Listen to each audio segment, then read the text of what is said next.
Hi friends, hello అందరికీ కార్తీక పౌర్ణమి శుభాకాంక్షలు. మేమైతే శివాలయంకి మా వారు నేను పిల్లలు అయితే వచ్చాము. ధ్వజస్తంభం దగ్గర దీపం వెలిగిస్తున్నాము. ఈరోజు జ్వాలాతారణం, చాలా మంచి రోజు. చాలామంది దీపం వెలిగిస్తున్నారు. చూడండి ఫ్రెండ్స్, ధ్వజస్తంభం దగ్గర చాలా జనం ఉన్నారు. జ్వాలాతారణం కాబట్టి ఈరోజు గుడి దగ్గర చాలా బాగుంది, ఒక పండగలాగా ఉంది.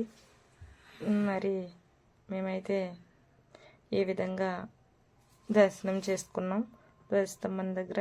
తర్వాత తులసి చెట్టు దగ్గర కూడా దీపం అయితే వెలిగించాం.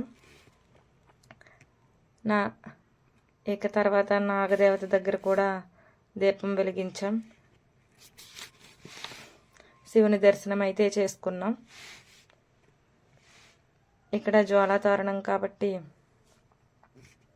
చాలా బాగా ఇక్కడ అలంకరించారు. అయితే చాలా బాగా చేస్తారు. పల్లకిలో 3 సార్లు తిరుగుతారు. మేము కూడా పల్లకి చుట్టూ 3 సార్లు తిరిగాం.